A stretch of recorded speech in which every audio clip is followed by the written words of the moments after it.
E numa proposta que vinha, eram meia dúzia para Lisboa, 5 ou 6 para o Porto e por aí afora para as outras comarcas todas.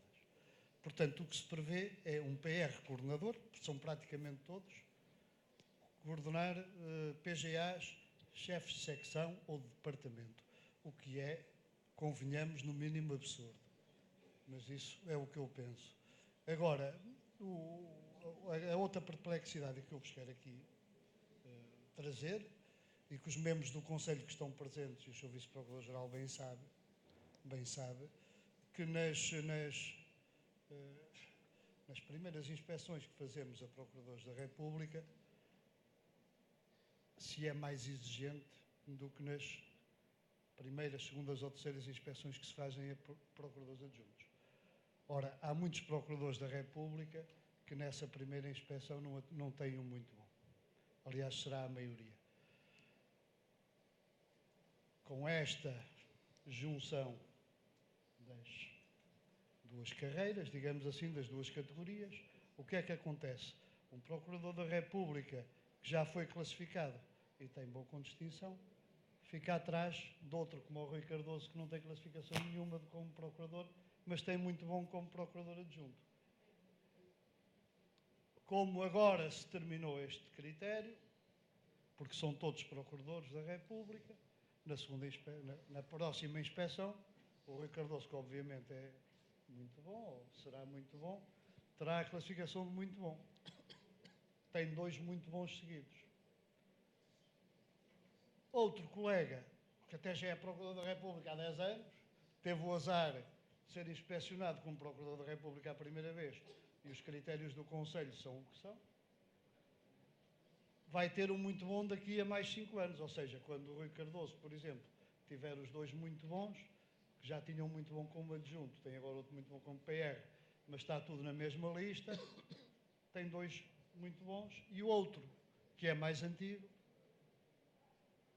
tem só um bom com distinção, que depois lhe vai contar se estamos a mimetizar aquilo que se passa com os juízes, vai contar para o tal concurso, para a PGA. E, portanto, estamos a falar num PR, mas pode até, como vimos, pode até ser só um PA. Neste momento, nem sequer ser Procurador da República e já ter já uma ou 2 ou 3 inspeções como muito bom como Procurador Adjunto, que há também, até 5, penso que há colegas que já foram inspecionados 5 vezes como Procurador Adjunto e tiveram 5 muito bons e que nunca quiseram ser promovidos, certo? Mas como têm hoje os tais mais de 25 anos ou até 35, há colegas que têm 40 anos de serviço que ainda são Procuradores Adjuntos e têm muito bom, vão estar no topo para a próxima graduação a PGAs. Eu posso dar exemplos desses que há na lista. Colegas que têm 4 ou 5 muito bons, que são PAs toda a vida. E hoje, com esta junção da lista de antiguidades, passarão a ter todas as condições para ir de imediato para PGAs.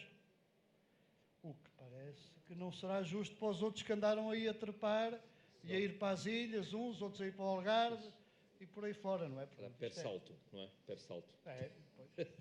É o que poderá acontecer. Portanto, são estas perplexidades que se tem que alterar e que não me convencem, sinceramente, não me convencem da bondade desta decisão de acabar com o grau hierárquico de Procuradores Adjuntos. Não me convence. E, portanto, penso que seria mais salutar para a nossa instituição, mais salutar para os jovens que estão a começar, porque se os jovens que estão a começar souberem que daqui a 15 anos podem aspirar a ser Procuradores da República, a passar a ganhar o tal índice 220, é completamente diferente. E, além de mais, como estava ali na exposição do Rui Cardoso, aqueles que são hoje Procuradores da República, nada vos garante, como já disse de manhã também, que se perderem o mérito, e como o lugar de Procurador da República no atual projeto de estatuto será de mérito, portanto só poderá estar nos juízos centrais quem tiver nota de mérito, tem um azar numa inspeção, tem um bom, tem que voltar para Procurador Adjunto. Tem que voltar para um juízo local.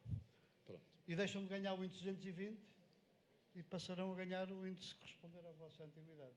Portanto, são coisas que eu acho que têm que ser tudo muito bem ponderado e que não vejo a bondade desta alteração. Ok. Obrigado, Gonçalo. Antes de pedir aos nossos ilustres palestrantes que se pronunciem sobre isso, eu perguntava se alguém mais, provavelmente sim, quererá pronunciar-se sobre, exatamente, sobre esta mesma questão, portanto, sobre a questão da extinção ou não, e consequências e defeitos e vantagens disso. Por favor. Boa tarde. Eu, relativamente a esta questão, já o tenho dito por diversas vezes, já o disse também no Ministério, no âmbito de eu falei isso de manhã, mas como não estavam todos na outra sala, portanto, repito-o aqui também. A direção do sindicato teve várias reuniões com o Ministério da Justiça, de muitas horas, só sobre esta temática da extinção ou não extinção da categoria de procurador adjunto.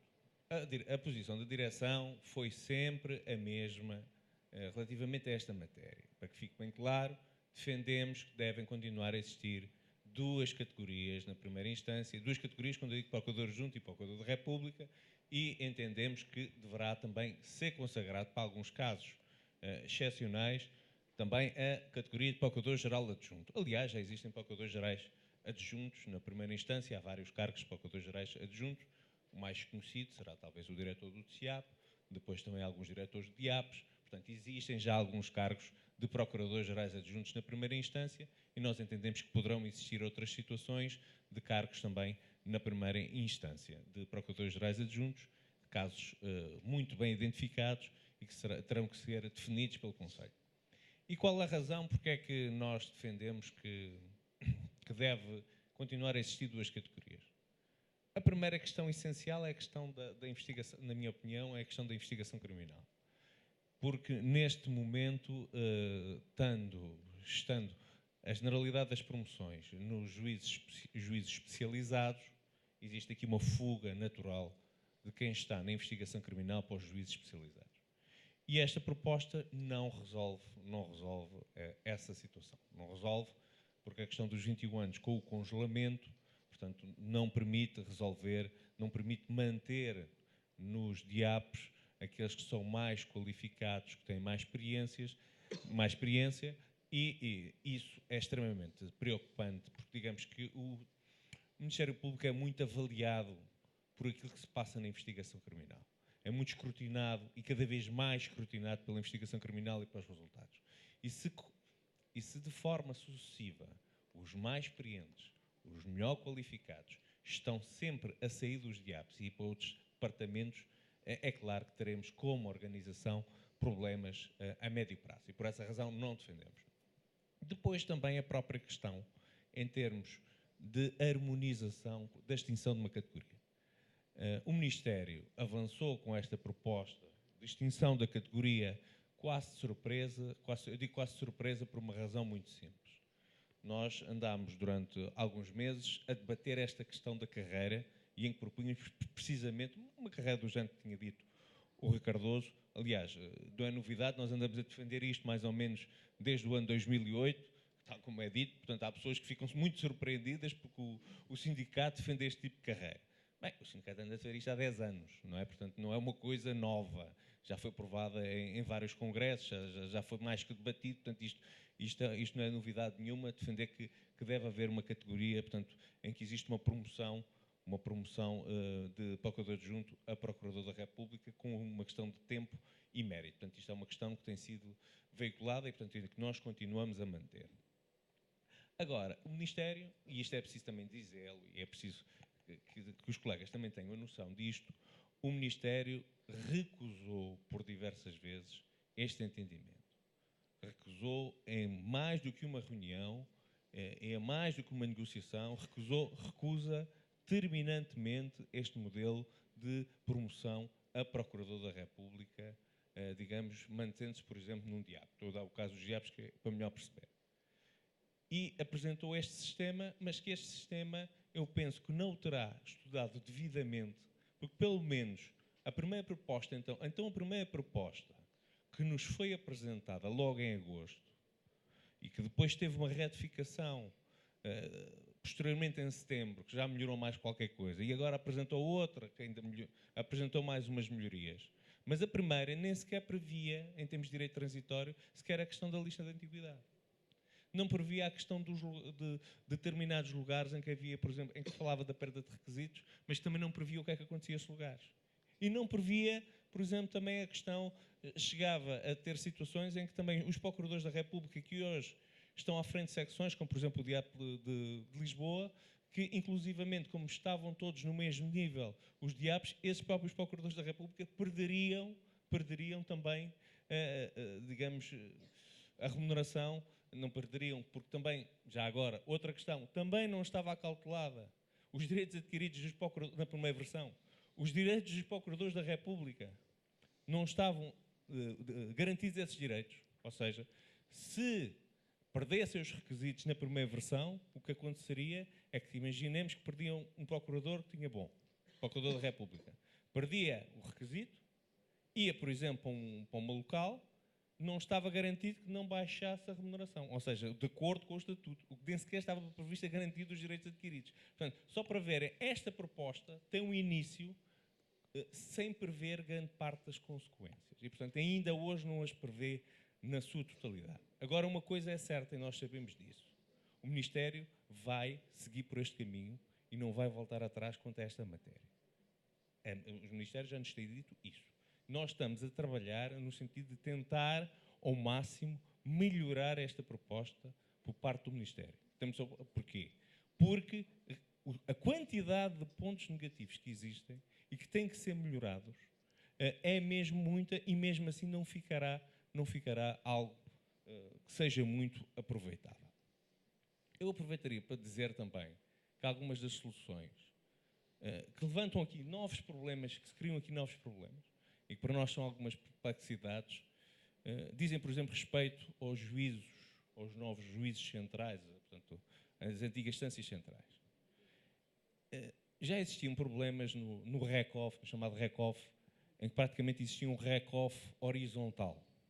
E isso já dava origem a algumas distorções nos movimentos, porque digamos que, às vezes, sem que se pudesse dizer que havia grande especialização, um magistrado passava ao outro apenas por ter a especialização, porque era o critério preferencial. Mas agora o REC-OFF passa também a ser vertical. Passa a ser vertical e horizontal, porque a especialização é um fator preferencial de acesso aos juízes centrais. O que é que isto quer dizer? Quer dizer que a especialização passa a ter um efeito muito grande em termos remuneratórios, em termos da progressão remuneratória. Ou seja, traduzindo em linguagem mais simples, hoje em dia significaria que, para ser promovido a Procurador da República, a especialização teria um lugar mais importante até do que a nota de inspeção. E isso terá problemas que têm que ser muito equacionados. Outra questão também essencial é se o SES terá capacidade para dar a formação para se conseguir, digamos, esta formação especializada. E o que sabemos é que, por forma a se conseguir chegar às instâncias, aos juízos especializados, vamos ter que todos os magistrados do Ministério Público vão tentar tirar o maior número possível de cursos, para quando abrir algum lugar tentarem obter a especialização em tudo e poderem concorrer a tudo. Portanto, vamos assistir a um concurso aos cursos, não por fora, mas no SES. Portanto, este tipo de situações são algo que nós temos que prever, que iremos também mencionar no nosso parecer, mas que também contamos também com os vossos apreciações que nos façam chegar ao sindicato para nós termos em conta no estudo, que vai ser muito breve. O processo demorou, isto é um processo que o Rui Cardoso referiu, vem de 2012, mas agora sabemos que para darmos o parecer vamos ter só 15 dias e, portanto, vai ser extremamente apertado e o contributo de todos é muito importante. Obrigado. Muito obrigado. Sobre este ponto concreto, mais alguém quer emitir uma opinião? Colega, faz favor. Sobre esta questão concreta. Sim, Sim, agradeço. é na sequência do que foi dito pelo António Ventinhas. É assim, de facto, este acesso à especialização através de cursos do Centro de Estudos Judiciários. Já de manhã se colocou a questão de, mais uma vez, o Centro de Estudos Judiciários, eu presumo que ainda continua a ser em Lisboa. E não sei se, entretanto, estes cursos, que depois os colegas, para conseguirem aceder na carreira, é sempre, mais uma vez, o problema dos colegas de Bragança, de Faro, do interior, exatamente, a voltarem a saber se são, mais uma vez, os de Lisboa. Já se coloca a questão com o DCEAP. O DCEAP é, muitas vezes, para quem está em Lisboa. Se as pessoas que não estão em Lisboa se também vão se predispor a ir para o SES, não sei. Só queria esta observação. É uma questão pertinente. Não sei se agora querem dar alguma opinião sobre o que foi exposto. Eu só posso repisar aquilo que disse, as preocupações. De qualquer forma, assim, coisas novas, só posso lembrar que já o Estatuto atual prevê as formas de provimento da especialização e que nunca foi cumprido. Aliás, o RECOF é o início de dar cumprimento legal. Mesmo assim, não é isso que estava previsto. E o RECOF foi uma forma um bocado atamancada, mas para cumprir a lei no mínimo dos mínimos, porque, de facto, a lei prevê a especialização como forma de provimento e é mais uma das regras do nosso Estatuto que não foi cumprido. Não é?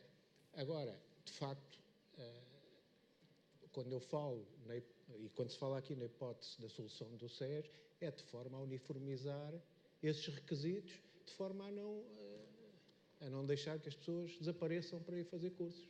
A ideia é essa. Mas a questão que a colega põe, de facto, o SES é uma questão pertinente, parece-me também que o SES, de facto, está em Lisboa. Espero que esses cursos não E sejam as por pessoas não estão videoconferência. dispensadas do seu serviço. Espero que não seja por videoconferência, não é? Pois. Porque isso, nós conhecemos o que é que Que o isso Dr. Rui tem. Cardoso, queres dizer alguma coisa sobre isto? Isso é muito simples de resolver. Se nós considerarmos que, como devemos, que formação é exercício da função, há direito a ajudas de custo, que permitem suportar os custos com a deslocação e permanência em Lisboa durante alguns dias para fazer um mini curso de qualquer coisa assim. Não resolve o problema do DCEAP, que é outro. Eu sei que há um regime especial para acesso à formação no SES, ajudas de custo. Eu acho que não deveria ser assim. Quando for requisito funcional, terá de ser diferente. Mas, naturalmente, agora falando como docente do SES, a pergunta, o SES está preparado? Claro que não está. Porque os docentes... Depois é assim, não podemos colocar docentes no SES porque eles fazem falta fora. Mas se nós não colocarmos docentes no SES, não damos formação a quem dela precisa. Depois os formadores que estão já têm os cursos normais e mais as cooperações internacionais todas. E claro, Sim, temos esse problema, não há sala. Velho problema, não é? E essas condições assim. Mas isso, havendo vontade, descobre-se um caminho e depois tenta-se percorrê-lo.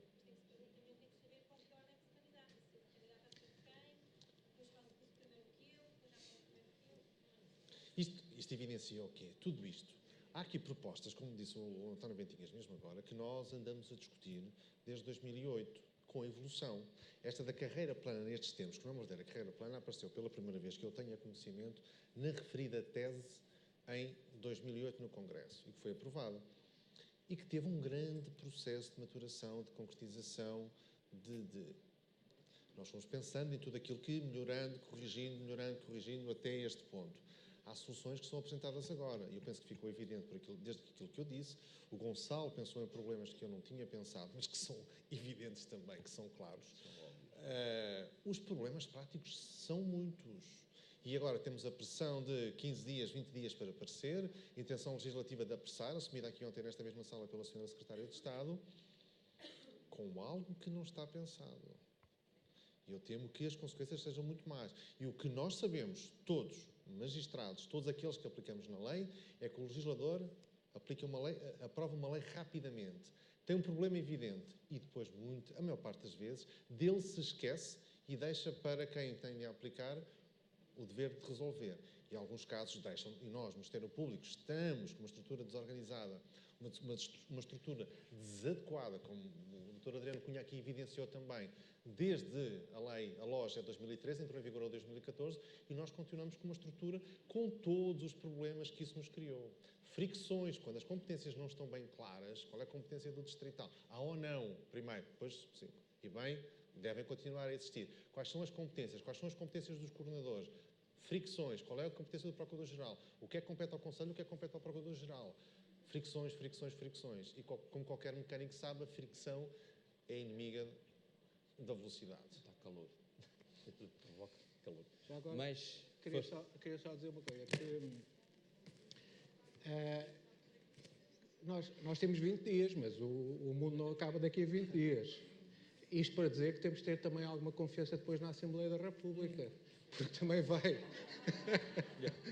aproveitando aqui a apresentação, porque isto é uma discussão, depois de haver uma proposta de lei, a discussão penso que vai continuar na Assembleia da República. Portanto, nós temos que nos focar naqueles pontos que são mais, de facto, mais controversos e, quanto mais não seja, fazer ressaltá-los.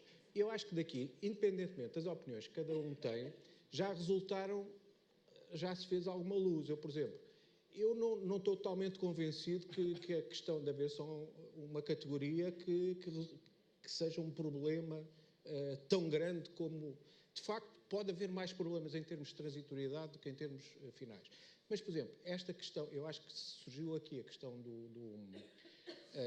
da promoção a PGAs, que pode ser feita através de júri e através de concurso, mas de facto que não diz muito, não diz uma coisa com a outra, de facto, aquilo de fazer-se um concurso para um determinado lugar.